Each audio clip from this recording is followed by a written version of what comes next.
वो रिकॉर्डिंग भी आपको सुनवा रहा हूँ। ये लंबा वीडियो है, पर ये ज़रूरी है कि कैसे लंबाई बनाना, क्योंकि हालांकि रूब्रिक की एक्सप्लेनेशन मैंने अभी नहीं दी है इसमें, तो पर इसके साथ जो वार्तालाप हुआ उसको भी बताना जरूरी है। अभी तो जिस दिन खाली दूसरे दिन तक वो थोड़ी ठीक थी, लेकिन उसके बाद से बहुत ज्यादा लूज मोशन हुआ तो उसको हॉस्पिटलाइज किया है। अच्छा। हाँ, बहुत ज्यादा डिहाइड्रेशन भी हो गया था, वीकनेस बहुत था, लेकिन प्रॉब्लम ये है कि लूज मोशन उसको हो ही रहे कंटिन्यूस। हाँ। तो अभी तो जो दिमाग से जो डर था उसका वो तो कम हो गया है। अगले दिन फिर बात क्यों नहीं करी तुमने? हाँ सर। फिर अगले दिन बात क्यों नहीं करी? अगले दिन ये हो गया सर कि बच्चू गिर गया तो उसको लेके मैं हॉस्पिटल में भाग गया, और ये इधर एडमिट थे, वो उनकी माता जी इधर थी, मैं उसको लेके उधर गया। ये 2 दिन गड़बड़ हो गया बीच में। अच्छा। हाँ, तो अभी आज भी मतलब सर ऐसा है कि लूज मोशन उसको हो ही रहे। वो बोल रहे कि वो एनल रीजन है तो उसमें पेन हो रहा है, लूज मोशन होते ही पेन हो रहा है। और दूसरी बात, वो इतनी एग्जॉस्ट हो गई है कि वो बोल। हाँ जी बोलो।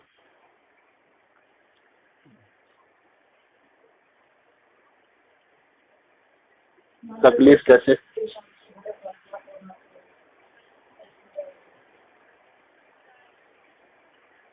हाँ,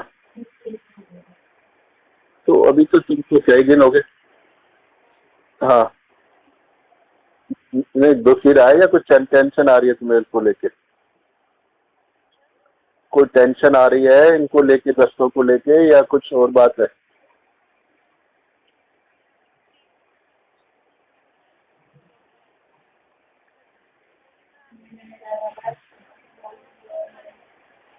कौन सी दवाई खा ली? हाँ हाँ हाँ।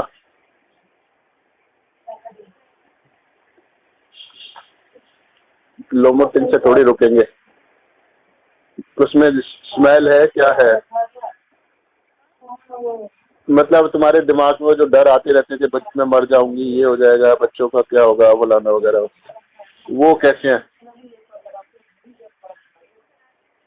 उसका ख्याल नहीं आ रहा? फिर क्या ख्याल आ रहा है?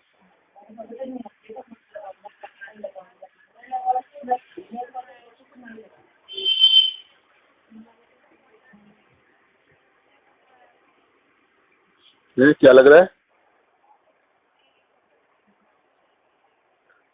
अच्छा। हाँ, मतलब लूज मोशन से डर नहीं आ रहा, पर परेशानी हो रही है, इससे डर आ रहा है, ये कह रहे हैं आप, है ना? हाँ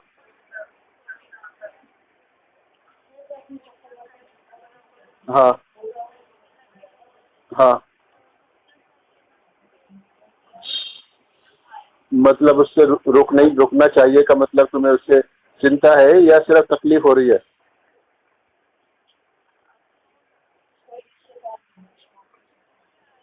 अच्छा, दुखने की बात है।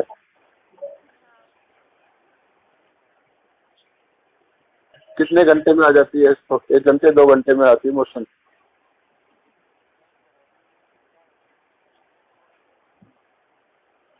नहीं, कितनी देर में अंदाजा घंटे 2 घंटे रुकती है, या 2 4 अगर हर जल्दी जल्दी जाना पड़ता है?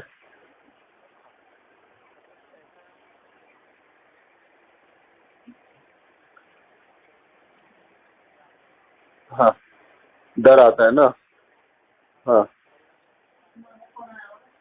हाँ, जब प्रेशर बढ़ जाता है तो फिर भागना ही पड़ता है, जब तक कंट्रोल होता है करती रहती है। ये डर के बारे में। हाँ।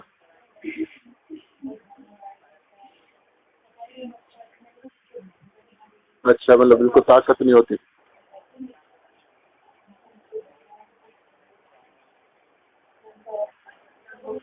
हाँ, अभी तो कहा था मैंने था पैकेज ले लो, ये इसकी तबीयत कॉन्स्टिट्यूशन बहुत खराब है, ये तो साल 6 महीने कुछ लगेंगे इसको ठीक होने में, नॉर्मल होने में, इसलिए मैंने कहा था तुमको कल भी, उस दिन भी।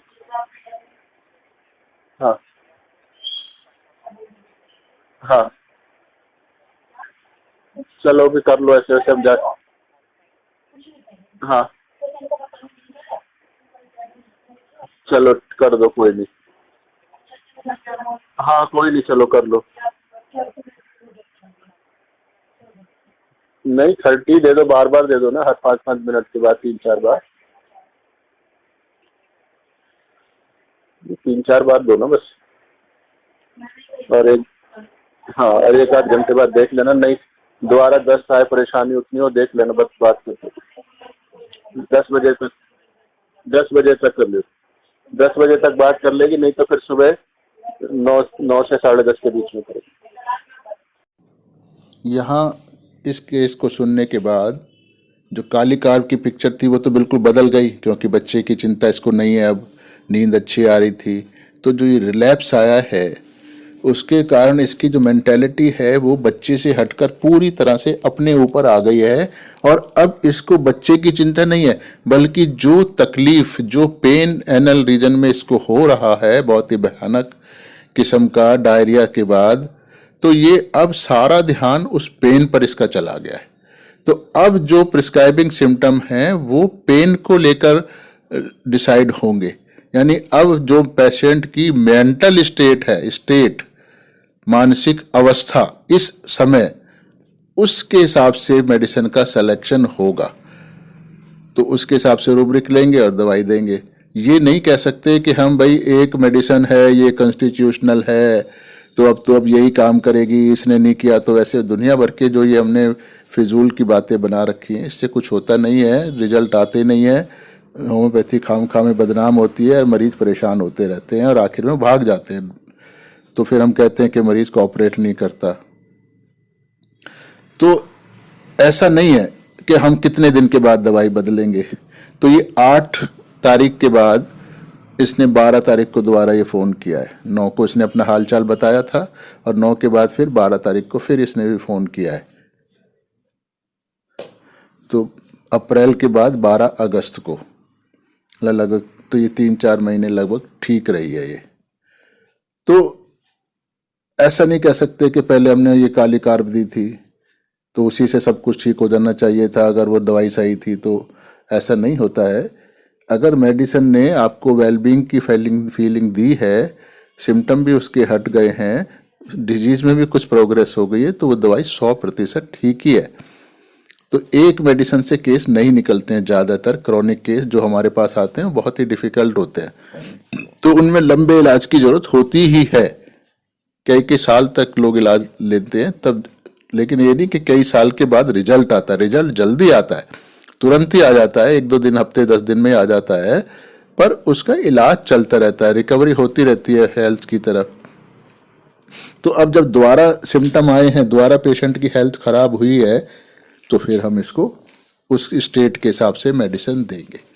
तो अब जो कुछ भी आपने इसमें सुना, बहुत कम सुनाई दिया, तो उसके जो रूब्रिक मैंने बनाए हैं वो मैं अभी आपको लिख के बताता हूँ। आपकी सुविधा के लिए इन रूब्रिक्स को मैं पढ़ देता हूँ। Elements from anticipation, fear injury, being injured of, fear ordeal of, hypochondriasis, inconsolable, starting, startled, fright from and as from fright, और delusion, injury, being injured each. तो ये 7 रूब्रिक हैं। इनके हिसाब से जो मेडिसिन बनती है वो है काली ब्रोम। तो इस वक्त फिर हमने उसको काली ब्रोम प्रेस्क्राइब करी थी, और उसके बाद काली ब्रोम देने के बाद इसको रिजल्ट तुरंत आया, और मैं अब उसके बाद आपको पेशेंट की आवाज़ सुनवाता हूँ।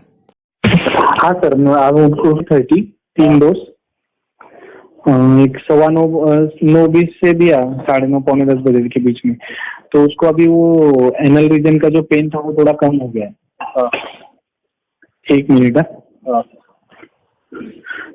हेलो। हाँ हाँ हाँ सर, वो गोली खाई मैंने, वो दर्द हो रहा था ना जाने के बाद, तो अभी वो बंद हो गई। तो अभी कैसा लग रहा है तुम्हारे को? अभी अच्छा लग रहा है। ठीक है, तो जरूरत हो तो बात करना सुबह। क्या? जरूरत हो तो सुबह बात करना। अभी कोई दवाई नहीं लेनी, बहुत ज्यादा दिक्कत होने लगे तो दोबारा ले लेना दवाई। हाँ सर, ठीक है। ठीक है। हेलो। हाँ हाँ सर, अभी कुछ नहीं देना है ना? नहीं, अभी नहीं देना। रात में तो बहुत ज्यादा इसको दर्द बढ़े तो देनी है। अच्छा, रात को अगर दर्द वगैरह हो फिर से तो दे दे। एक ही डोज देना है? हाँ ठीक है, फिर मैं कल सुबह बात करता हूँ। ठीक है। सुबह फोन। ठीक है सर, थैंक यू। ओके। कालीब्रोम का क्या असर रहा ये मैं आपको अब इसकी आवाज़ से बताऊंगा। इसने नेक्स्ट डे मुझको फ़ोन करके बताया है, और पेशेंट कितनी प्रसन्न नज़र आ रही है ये भी आप उस ऑडियो की से आप समझ सकते हैं। कल रात से अभी बहुत आराम है। अच्छा, वेरी गुड। हाँ, तकलीफ कम हो गई है। वो जो दुख रहा था ना, हाँ। वो बंद हो गया है। अच्छा, हाँ। और दस कितने? हाँ, मन कैसा? मन अंदर से मन कैसा है? अभी शांत लग रहा है। अच्छा तो लग रहा है? जरा दर्द कम हो गया है तो जरा अच्छा लग रहा है। हाँ हाँ। कोई टेंशन वेंशन? नहीं नहीं सर, टेंशन नहीं है। तो अभी आपको कुछ करने की जरूरत नहीं है। जी सर। जब दोबारा कोई दिक्कत आए, दस्त वस्त लगे, 10 दिन में, 15 दिन में, 5 दिन में, महीने में, सब बात करना। जी। ठीक है। अभी जी कोई सर। दवाई नहीं खानी। हाँ सर, चलो। एक मिनट। हेलो। हाँ ठीक है। हाँ सर। अभी कोई दवाई तो खेलनी है ना, जब तक ठीक लगे। चाहे जब दोबारा दस्त वस्त महसूस होंगे तब बात करेंगे। ठीक है, चलेगा sir. Okay, thank you sir. जब वीडियो में मैं कहता हूं कि इस पेशेंट को कोई दवाई नहीं खानी है, तो इसका मतलब ये नहीं है कि वो कोई दवाई नहीं खाता है। तो जो पेशेंट की अवस्था है उसके हिसाब से हम होम्योपैथी में रूटीन कुछ बहुत सारी मेडिसिन हैं जो उसको रेगुलर लेनी होती हैं, वो हम फिर देते हैं। इलाज के लिए सब जरूरी होता है, एक डोज से इलाज नहीं होता है। रूटीन में बहुत सारी दवाइयाँ देते हैं उसको। तो हर पेशेंट को इलाज के दौरान ये मिसअंडरस्टूड नहीं करना चाहिए, नहीं समझना चाहिए कि एक डोज दी और फिर वो मरीज पूरा ठीक हो गया और उसके बाद दोबारा उसको दवाई की जरूरत नहीं पड़ी। तो ऐसे नहीं चलता है। जैसे नॉर्मल होम्योपैथी का इलाज चलता है वैसे ही चलता है, पर हमारे पास जो रिजल्ट होता है वो बहुत फास्ट होता है।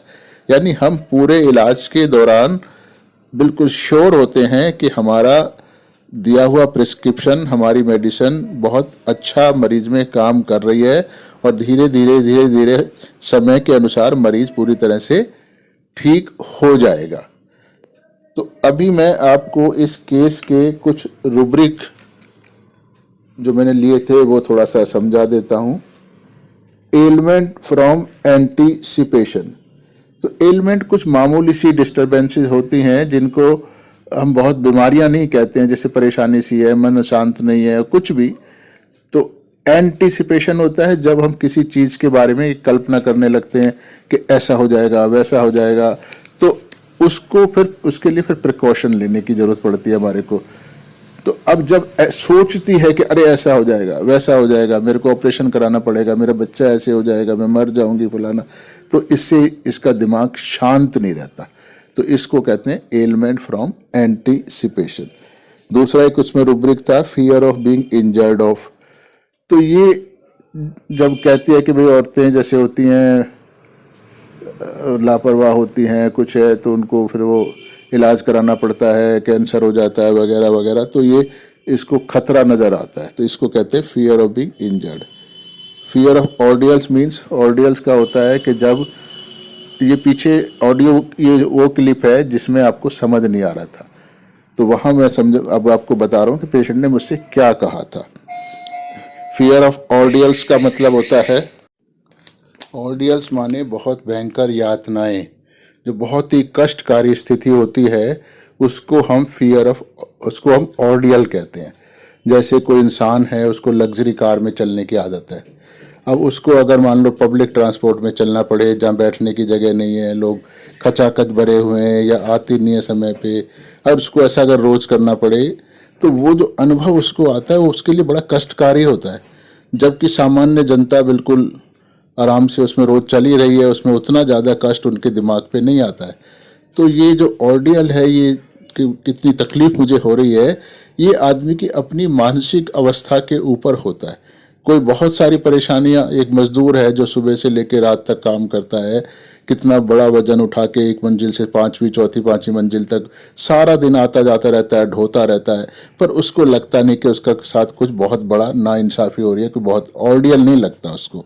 लेकिन अगर उसी बिल्डिंग का मालिक अगर एक उसको 3 बार खाली हाथ ऊपर नीचे जाना पड़ जाए तो उसके लिए वो एक बहुत भयंकर सजा है, वो ऑर्डियल है उसके लिए। तो ये ऑर्डियल अपनी स्थिति यानी उस स्थिति को, उस परेशान करने वाली स्थिति को वो बर्दाश्त नहीं कर पा रहा है, बहुत भयंकर है उसके लिए। तो इस महिला के लिए बार बार दस्त जाना और दस्त के कारण उसको एनल रीजन में पेन होना, ये बहुत भयंकर यातना के समान था। पर इतना भयानक पेन होता नहीं है और कि वो बहुत ही यातना हो जाए कि जिंदा ही जला जा रहा है, ऐसा तो कुछ होता नहीं है। पर ये उसकी अपनी मानसिक स्थिति है। तो ये इसने यही कहा था कि मैं जब बार बार दस्त जाती हूँ तो मुझे नीचे बहुत ज़्यादा पेन और जलन होती है और मेरा पूरा ध्यान सारा दिन उसी पे लगा रहता है। जब दोबारा लेटरिन आती है तो फिर मुझको लगता है कि अब मैं जाऊंगी तो फिर दोबारा होगा, दोबारा दर्द होगा। उसकी कल्पना करके ही ये सिहर उठती है। तो जो कल्पना करके सिहर होती है ये इसको एंटिसिपेशन है, एलिमेंट्स फ्रॉम एंटिसिपेशन।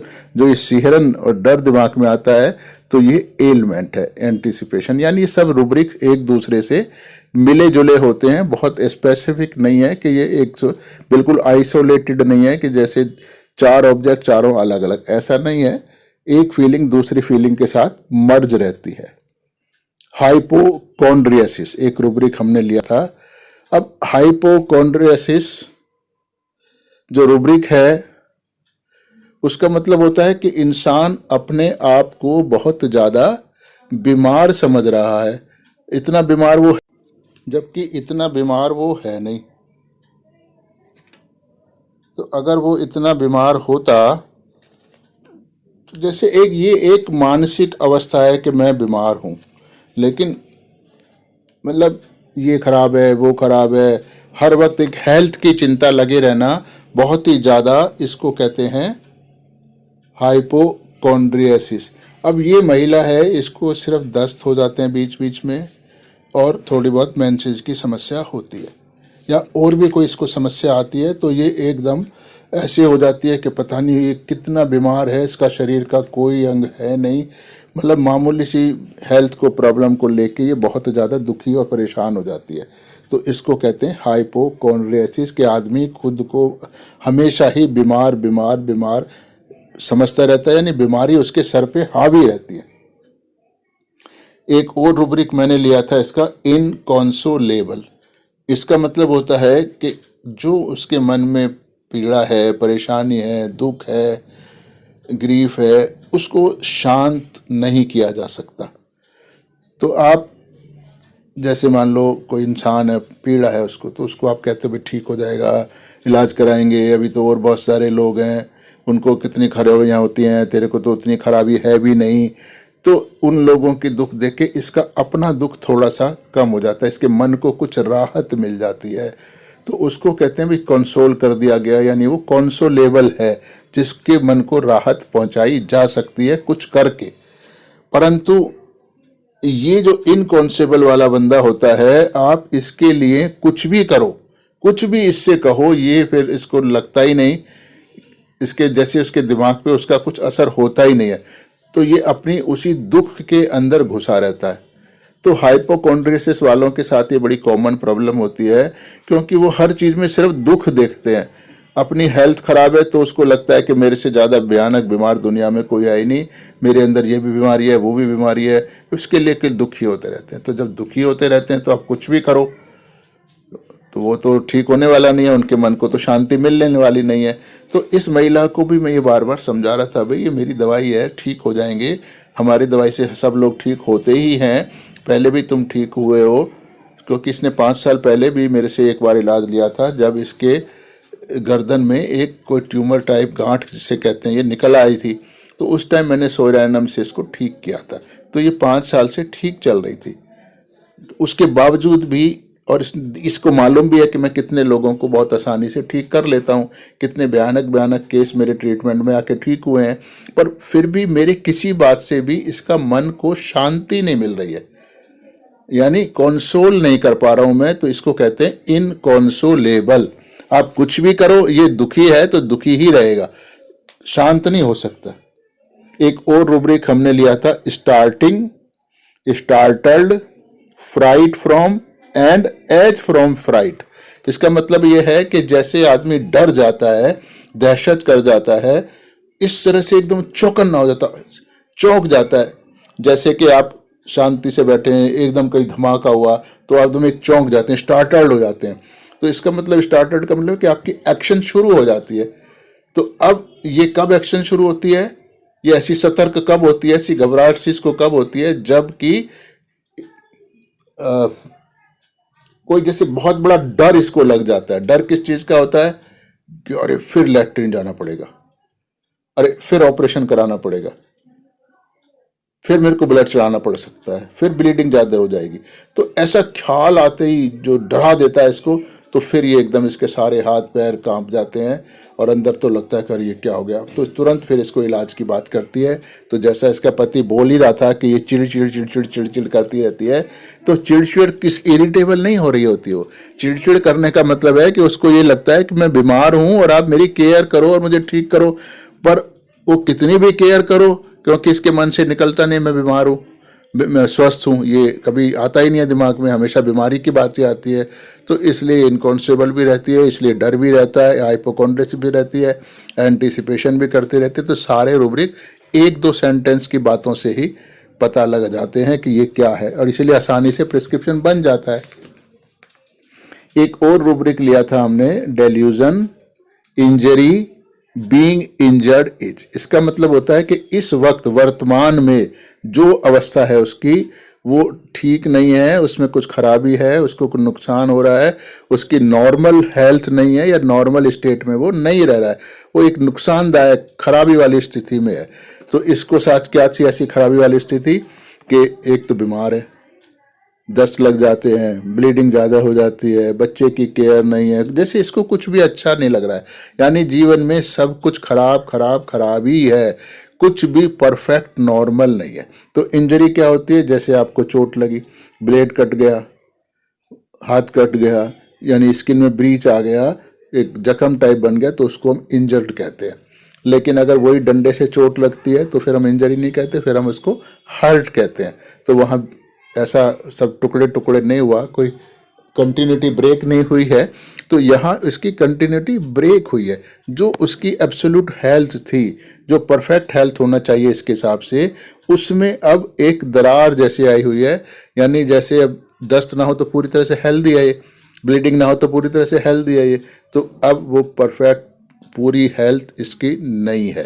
तो इसलिए इसको लिया था हमने डेल्यूजन बीइंग इंजर्ड। तो ये काली ब्रोम देने के बाद ये सारे ही सिम्टम हट गए, रोगी प्रसन्न रहने लगी, और उसने काफ़ी दिन के बाद फिर दोबारा मुझको फ़ोन किया था, जब इसको दोबारा ये प्रेग्नेंट हो गई और ऑपरेशन कराना पड़ा। तो उसका भी मैं अभी आपको ऑडियो क्लिप सुनवाता हूँ। हाँ सर, उनका एक्टोपिक प्रेगनेंसी का ऑपरेट हो गया, अभी 3 दिन हो गए। अच्छा। लेकिन आज तो उसको फिर लूज मोशन स्टार्ट हो गया। आज क्या हो गया? लूज मोशन हो गया फिर से। अच्छा। और कल से ना उसको ब्लीडिंग भी हो रहा है, तो उससे क्या होता है, तो वो एकदम डाउन हो जाती है। अभी परसों के दिन, कल तक तो बहुत अच्छे से दोपहर बहुत अच्छे ब्लीडिंग मतलब डेट आ गई? हाँ सर, हाँ ऐसा मतलब ऐसा ही लग रहा है उसको। हाँ। जैसे पीरियड में सेकंड डे में जैसा ब्लीडिंग होता है ना, तो वैसा हो रहा है उसको। अच्छा। हाँ चलो फिर क्या? एक बार, हाँ सर, एक बार बात कर लेंगे उनसे। 1 मिनट। Hello sir. हाँ हाँ। सर वो ऑपरेशन होगा 15 अगस्त को। हाँ। 2 दिन तक ठीक ठीक, कल शाम तक भी बहुत मतलब अच्छा महसूस हो रहा था। हाँ। शाम से जैसे पीरियड स्टार्ट होते हैं ना रेगुलर, हाँ। उस टाइप पीरियड स्टार्ट हो गया, मतलब ब्लीडिंग हो रहा है। हाँ। जैसे सेकेंड डे को होता है वैसा हाँ। ब्लीडिंग हो रहा है। अच्छा, नहीं तो फिर उन डॉक्टरों ने क्या कहा ऐसे होना चाहिए? आपकी डेट का टाइम है क्या ये? नहीं, डेट का टाइम ये नहीं था। हाँ वो प्रेगनेंसी था तो वो मिस हो गए थे ना पीरियड, हाँ हाँ। तो अभी ऑपरेशन हो गया वो एक्टोपिक प्रेगनेंसी का। नहीं तो मतलब उन्होंने, डॉक्टर ने क्या कहा आपको? ऐसा होना चाहिए, नहीं होना चाहिए? नहीं, उन्होंने कहा एक थोड़ा सा होगा, इतना हेवी होगा ऐसे नहीं कुछ बोला था। हाँ थोड़ा सा होगा ऐसा बोला था उन्होंने। ठीक है। लेकिन कल शाम से रेगुलर जैसे पीरियड्स आते हैं, सेकेंड डे को जितना ब्लीडिंग होता है वैसा हेवी ब्लीडिंग स्टार्ट हो गया है। अच्छा, नहीं तो आपको क्या डर है इससे? नहीं सर, डर तो कोई लग नहीं रहा है। हाँ, फिर किस लिए फोन किया? क्या फिर फोन किस लिए किया ये जानना चाह रहा हूँ। ऐसा क्यों हुआ? मतलब डॉक्टर तो बोले थे कि थोड़ा सा होगा, ज्यादा नहीं होगा, ये ऐसा हेवी ब्लीडिंग क्यों हो रहा है? मतलब ये डर नहीं है दिमाग में? ऐसा कोई डर दिमाग में नहीं है? सर मतलब सर थोड़ा सा कंफ्यूज हो गई हूँ मैं। क्या? ये मतलब ये एक्टोपिक प्रेगनेंसी से ही थोड़ा सा कंफ्यूज हो गई हूँ। नहीं, कंफ्यूज क्या हो रही है? मतलब ये ऐसा हुआ क्यों? नहीं, क्या हुआ? क्यों ब्लीडिंग या एक्टोपिक प्रेगनेंसी? एक्टोपिक प्रेगनेंसी क्यों हुआ? मतलब मेरा डाइट भी ठीक है नहीं, सब। डाइट से कुछ नहीं होता, ये तो हो जाता है बहुतों को, इसमें तो डाइट से कोई लेना देना नहीं है। मतलब सब कुछ ठीक था फिर भी ऐसी प्रेगनेंसी क्यों हुई? अरे ये हो जाती है ना, इसमें कोई सोचना क्या है? इतनी चिंता क्यों लग रही है तुम्हें? चिंता किस चीज की है? आगे की चिंता है या? नहीं, वो प्रेगनेंसी की वजह से थोड़ा सा परेशान हो गए थे कि आगे होगी कि नहीं प्रेगनेंसी। अभी ये डर आ रहा है आपके दिमाग में कि आगे प्रेग्नेंट रहूंगी नहीं रहूंगी मैं? हाँ, तो नेक्स्ट टाइम ऐसा तो नहीं होगा ना? कितने बार ट्राई करने के बाद प्रेगनेंसी हुई थी आपको? ये कितने साल तक ट्राई मारी थी आपने? समझी नहीं सर। आप, अरे कितने साल तक आप ये सब कोशिश करते रहते प्रेग्नेंट होने के लिए? हाँ? लास्ट दिसंबर में तो मिसकैरेज हुआ था। हाँ, उसके बाद तो अभी हुआ है ऐसा। बीच में मतलब आपने कोई प्रिकॉशन रखी थी या फिर नॉर्मल ही रहे आप? हाँ, प्रिकॉशन नहीं लेकिन नॉर्मल ही मतलब रहता था। अच्छा, नहीं तो ये कोई ऐसा सर्टेन नहीं होता कि हर बार एक्टोपिक नहीं होती है। पहले भी तो नॉर्मली हुआ ना आपको बच्चा? हाँ, पहले नॉर्मल डिलीवरी थी सर। तो फिर तो नॉर्मल डिलीवरी नहीं, नॉर्मल प्रेगनेंसी भी तो थी ना आपको? हाँ, नॉर्मल प्रेगनेंसी थी और डिलीवरी भी नॉर्मल थी? उसमें भी कोई प्रॉब्लम नहीं था। नहीं, अब ये हो गया तो अब तुम्हें डर किस चीज को लेके है? अगर प्रेगनेंसी होगी तो क्या होगा? डर है या ये है कि प्रेग्नेंट नहीं हो पाऊंगी? मतलब दिमाग में क्या चल रहा है?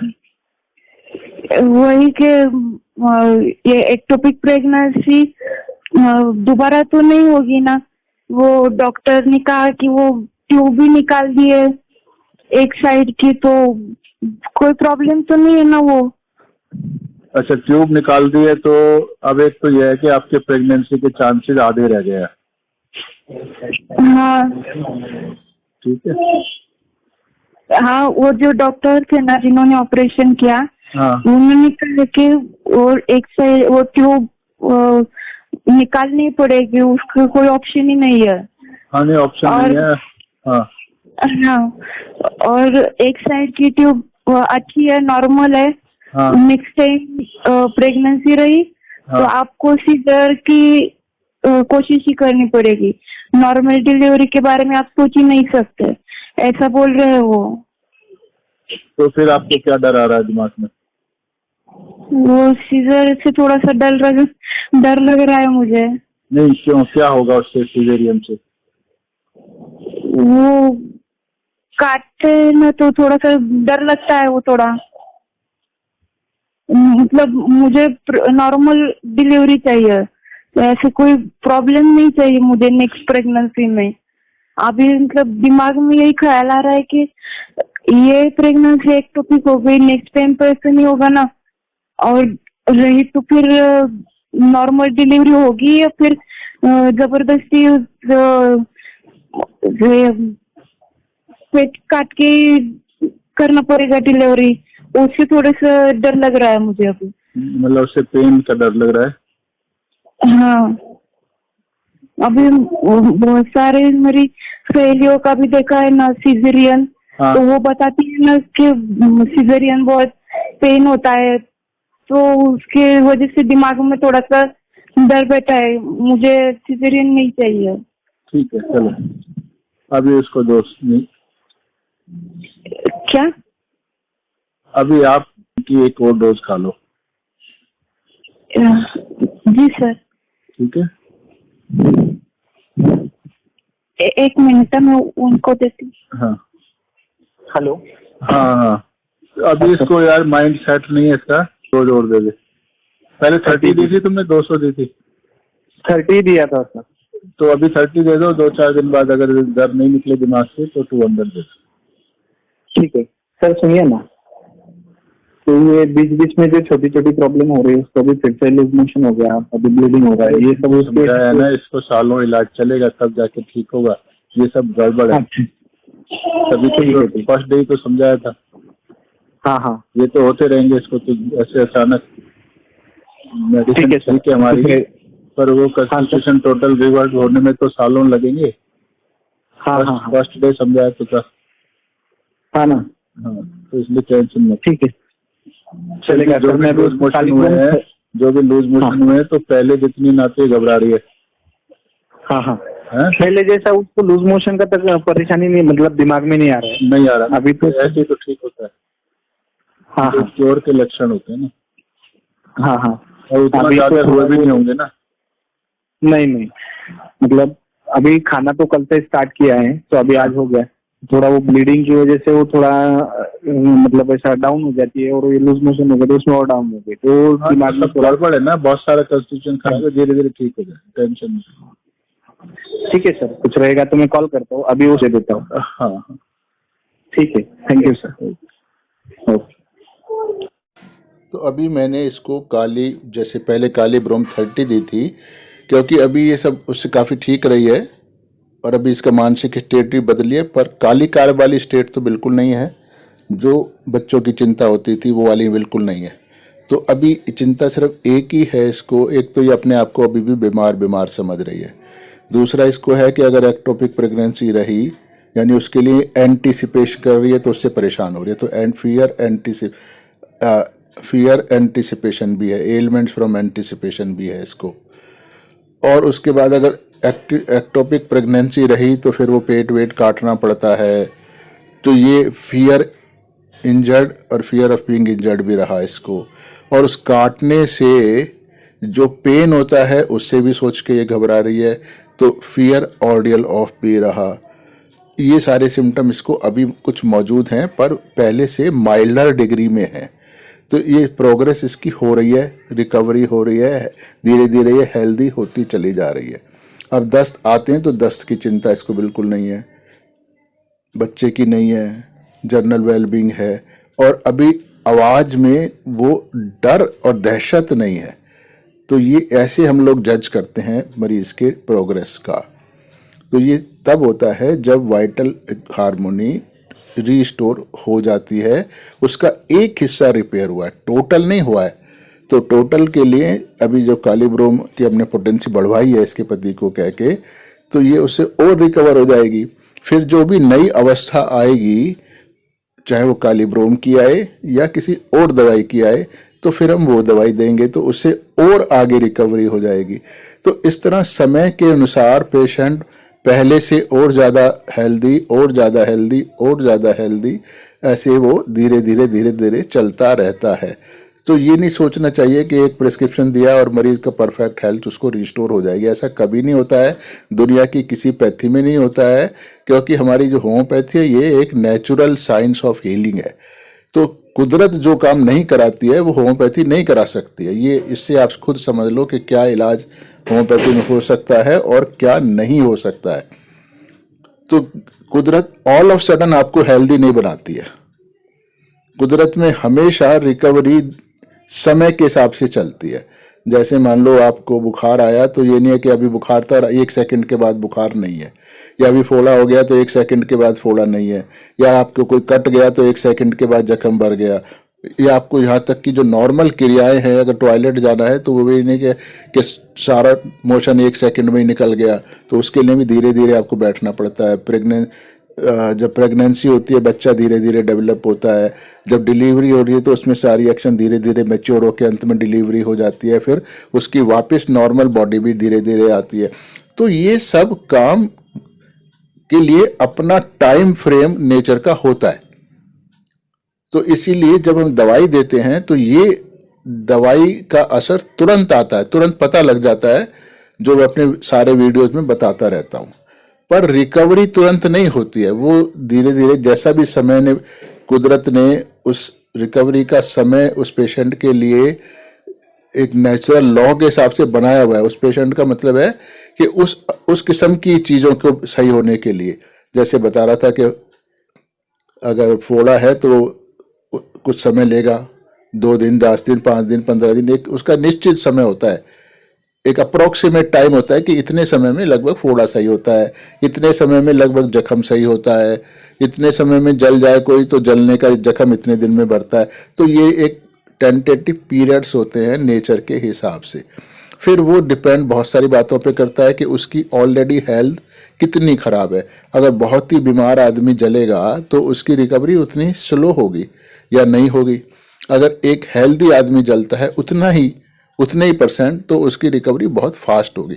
तो रिकवरी बहुत सारी बातों पे डिपेंड करती है। तो इसका मतलब ये नहीं है कि हमें अंधेरे में चला जाए। तो जब मैं दवाई का सिलेक्शन करता हूँ और इलाज कर रहा होता हूँ तो हम हर स्टेप पे श्योर होते हैं कि हम प्रोग्रेस की तरफ बढ़ रहे हैं। अंधेरे में कुछ नहीं चलता है, अज्ञानतावश कुछ नहीं चलता है, क्योंकि हम होम्योपैथी की साइंस को मैं अच्छे से समझता हूँ। तो आराम मरीज को आ जाता है पर इलाज चलता रहता है। तो कभी भी किसी भी पेशेंट को ये नहीं सोचना चाहिए कि हमने एक डोज दी और परमानेंट मरीज की हेल्थ रिस्टोर होगी। ऐसा नहीं होगा, ना होता है, ना कभी किसी पैथी में होगा। कुदरत ने ये नियम बनाए नहीं है।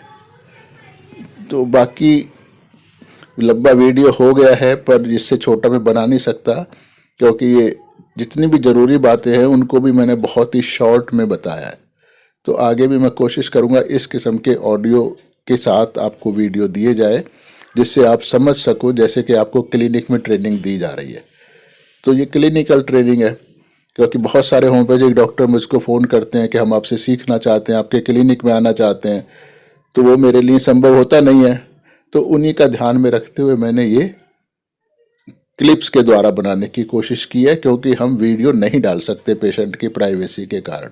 तो ऑडियो को तो हम एडिट करके डाल सकते हैं, तो उसमें नहीं पता लगता कौन पेशेंट है, और उसकी परमिशन हम ले लेते हैं ऑडियो की। तो वीडियो की परमिशन नॉर्मली पेशेंट हमको नहीं देते हैं, तो वो हम शेयर नहीं कर सकते हैं।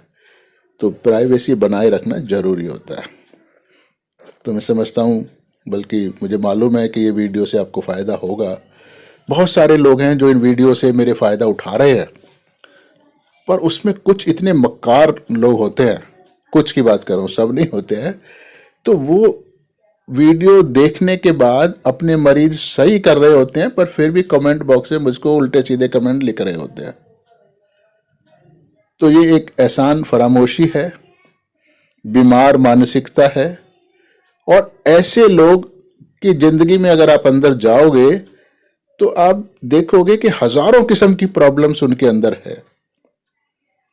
ये बिल्कुल एक नेचुरल लॉ है जब आप इस किस्म की हरकतें करोगे तो उसका खामियाजा आपको भुगतना पड़ता है। तो मैं उन सभी भाइयों से बहनों से जो भी ऐसे कमेंट करते हैं मेरे ऊपर, आप कमेंट करें, जितने भी मेरे गड़बड़ पॉइंट हैं आप सब लिखें, मैं उनका वेलकम करूंगा, उनको सुधारने की कोशिश करूंगा और निश्चित रूप से मैं उनको सुधार दूंगा, बदल जाऊंगा। ये मेरे अंदर क्षमता परमात्मा ने दी है। परंतु आप सिर्फ मेरे को नेगेटिव कहने के लिए नेगेटिव ना कहें, फायदा उठाने के बाद मुझको ये ना कहें कि आपके वीडियो से मुझे फायदा नहीं हो रहा है, ये आप बकवास करते रहते हो, ये आपके लिए नुकसानदायक है, इससे मुझे नहीं फर्क पड़ता है। तो ये बात मैं आपको इसलिए बता रहा हूं पब्लिक प्लेटफॉर्म पे कि मैं नहीं चाहता कि आप अनजाने में भी अपना नुकसान करो। मुझको जरा सा भी इससे फर्क नहीं पड़ेगा, ना मेरा नुकसान होगा, ना नुकसान करने की क्षमता किसी में है मेरे अंदर। तो मैं परमा सहयोगी हूं, ईश्वर के द्वारा मैं प्रोटेक्टेड हूं, पूरी तरह से प्रोटेक्टेड हूं। तो मुझको अपनी नहीं आप लोगों की चिंता है, ऐसे कमेंट करने वालों की। तो कृपया ध्यान दें, कम से कम अपने पे मेहरबानी करें। तो ये लेक्चर मैं देता हूं हर बार, क्योंकि ये ऐसी चीज़ें हैं जो नॉर्मली समाज में होती नहीं है और ना ही इनको कोई वेलकम नहीं करता है। पर जब आप किसी से प्यार करते हो तो उसको गलत रास्ते पे चढ़ने से रोकते हो हमेशा। तो ऑडियो और वीडियो जो भी इसको कहें आप, इसको देखने के लिए धन्यवाद। आप इससे फ़ायदा उठाएं, लोगों को शेयर करें ताकि अच्छी होम्योपैथी लोग सीख सकें। धन्यवाद।